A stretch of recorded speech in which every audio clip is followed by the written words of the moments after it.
রাজ্যের বিভিন্ন প্রান্তে প্রায় প্রতিদিনই মৃতদেহ উদ্ধারের ঘটনা অব্যাহত। বুধবার সকালে দুটি মৃতদেহ উদ্ধারের ঘটনায় চাঞ্চল্য ছড়িয়ে পড়ে খোয়াই মহকুমা জুড়ে। সূত্রের খবর, এদিন সাত সকালে খোয়াই থানাধীন মরাইছড়া স্টিল ব্রিজের পাশে দুটি অর্ধনগ্ন মৃতদেহ দেখতে পায় স্থানীয় জনগণ। সঙ্গে সঙ্গে খবর দেওয়া হয় খোয়াই থানায়। খবর পেয়ে ঘটনাস্থলে ছুটে আসে খোয়াই থানার পুলিশ এবং মৃতদেহ উদ্ধার করে নিয়ে যায়। পরবর্তী সময় তদন্তে বেরিয়ে আসে দুজনের নাম ভূষণ মুন্ডা এবং মণি মুন্ডি। তারা একজনের বাড়িতে ভাড়া থাকতো বলে জানা গেছে।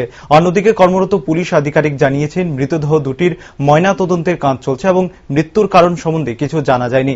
ময়না তদন্তের পর মৃত্যুর কারণ সম্বন্ধে জানা যাবে।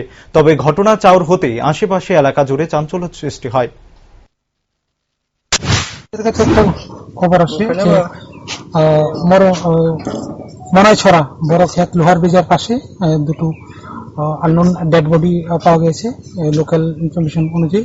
তো সেই মোতাবেক আমাদের খোয়াই থানার পুলিশ এবং আমরা আসি এবং ঘটনা ঠিকই সত্যতা পাই এবং বাকি সব ইনভেস্টিগেশন চলছে। আমরা